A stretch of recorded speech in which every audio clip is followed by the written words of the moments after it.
Ayan, hello po mga ka-Team EDSI. Kumusta po kayo? Sana ay nasa mabuti po kayong kalagayan. Shoutout po sa mga nagbibigay ng positive advice patungkol nga po dito sa EDSI. Kahit na sabi nila walang pa-holding hands, pakanta-kanta lang, titigan, ay my God, para na daw ho silang nasa langit sa kilig. May iba pa ay naiihi sa sobrang kilig, kasi nga po, perfect combination po daw talaga, no? So, pasok sa panlasa daw po nila ang EDSI, my God. So, sino ba naman ang hindi kikiligin? At nakailang holding hands ba itong si Edu kay Viancy sa part 21? Sige nga, panoorin nga natin ulit. Kasi ako, oh my God, ilang ulit ko pong napansin, na hindi lang nakadalawang holding hands si Eds, pero kita nyo naman po si Viancy na tila ba'y, mailap, So, ganyan yung dalagang Pilipina, di po basta-basta. Pero, saludo ako sa'yo, Viancy, dahil nga, memorize po niya kung sino po yung nagbibigay sa kanya ng mga sponsors, di po natin lubos akalain. So, panoorin muna natin to. Dumarating sa inyo. Siyempre po, sobrang saya. Ang ganda niya, no? Sobrang saya po. Madami pong nagdadating na biyaya, blessing. Dahil po kay Doc Love, tapos kay Kuya Patrick. Bigay po kay Kuya Rob. No, so marami nga po tong blessings ang dumarating sa kanya. Yes, Viancy, pasalamatan po natin, especially number 1 ang Panginoon. No, pangalawa sila Kalingap Rob, Dr. Love.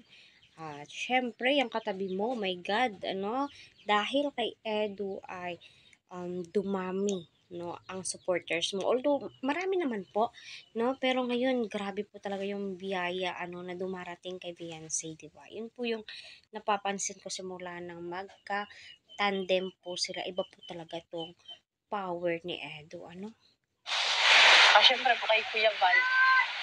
Kung hindi po dahil kay Kuya Val, wala man po mga ganito. Wala po yung mga charity vlog. Saya ka ba? Opo. Mukhang malungkot ka naman sa binigay sa'yo eh. Sige nga. Smell nga. Ay. Smell eh. Ay. Sa akin, wala ka bang message sa akin? Kakapagtampo eh. Mansa rin natin. Wala ako nakatanggap kahit ano. Kahit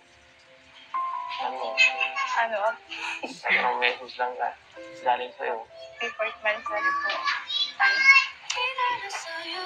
Mag-iingat lang po kayo pala. Ano ba yan? Lagi ko na rin nagada vlog. Buhay ng message mo.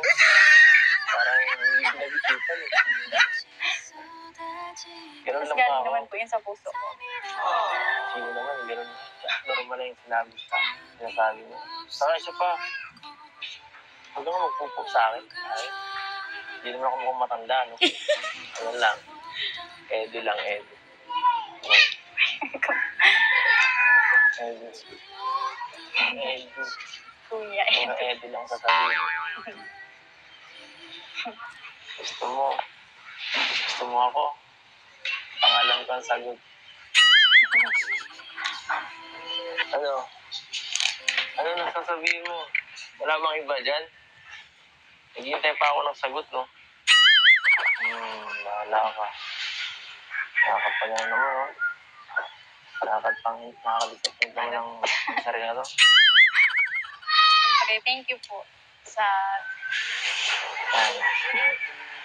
walang sawang pag-support. Huwag mo hawakan ng ganyan. Basta agad.